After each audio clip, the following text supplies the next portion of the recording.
Botta u risposta mill-Assoċjazzjoni Medika Maltija u l-Fondazzjoni Life Network wara l-protest ġudizzjarju l-kontro-protest fuq jekk il-morning after pill hix abortiva jew le.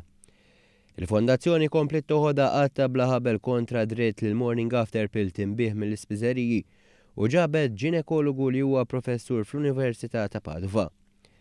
Mistoqsi dwar il-fatt li l-Organizzazzjoni Dinja tas-Saħħa u l-Aġenzija Medika Ewropea ssaħħu li l-morning after pill mhix abortiva iżda hija tip ta' kontraċezzjoni ta' emerġenza.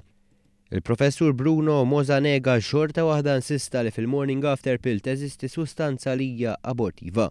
This is the drug that the association Respectable you mentioned present ulipristal as an anti-ovulatory anti-fertilization drug.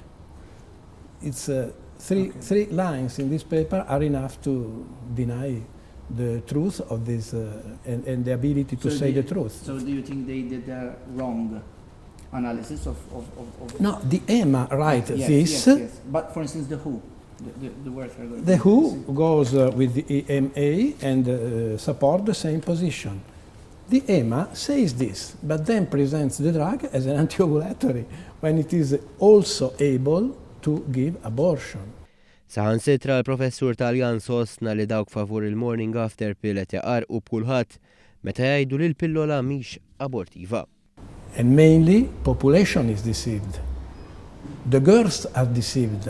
The information to them is you prevent fertilization. If they read these papers or my positions, but the EMA official So documents, you think they were untruthful for?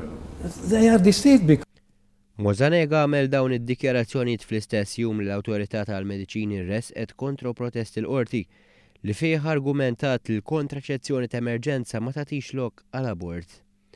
Iżda tipprovdi mezz mhux abortiv biex propju tnaqqas in-numru t-inċidenza ta' abort. L-Awtorità qalet ukoll li L1 il-mediċina li hawn fis-suq hija awtorizzata mill-Kummissjoni Ewropea u m'hemm ebda identifikazzjoni li hija abortiva.